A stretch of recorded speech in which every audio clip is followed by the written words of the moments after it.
War itself. We are getting more information here. The Israel Defense Forces now saying that it killed at least 11 who were trying to plant explosives near troops and others firing rifles and rocket-propelled grenades at soldiers.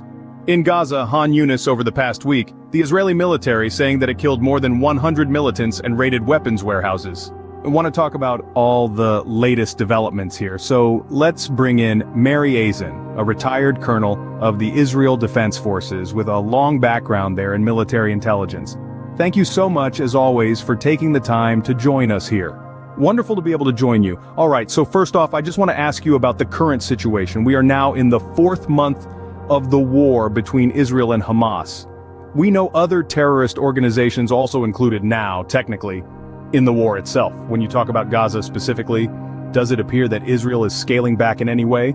We're scaling what I would say the intensity throughout the Gaza Strip, where we have been fighting, both in the northern Gaza Strip and the central Gaza Strip, against the different commas, underground and above ground's capabilities. And what's happening now is we are stepping back. We're in the Gaza Strip. We're stepping back and systematically taking care mainly of the central and south, because the suns right now is that those terrorist leaders, specifically Yaki Sinwar, who is the head of Hamas in the Gaza Strip, he's in the south.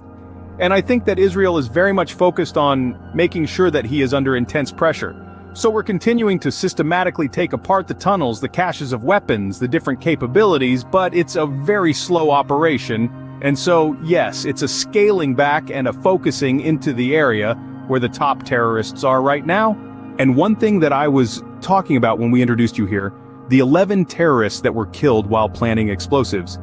Is any of that surprising? Because we are seeing dozens upon dozens of people essentially taken out by the IDF out there as they are fighting against Israel. So one of the biggest challenges when you talk about war, and this is, as you said, the 4th month, this is the 16th Saturday since that horrific October 7th Saturday, and Israel has been in a war ever since. And when you were fighting against the terrorist capabilities that they built them into the urban arena, I don't think we understand what that means. We're talking about a built-up area that has apartment buildings and structures, and then the different tunnel shafts come up into the road, into the apartment building, into the entrance into the building. And so the terrorists, have the capability to move around underground and to pop up all over the place. So when you hear about killing 11 terrorist fighters here or another 20 or others, hundreds of different places, it's slow. They pop out and then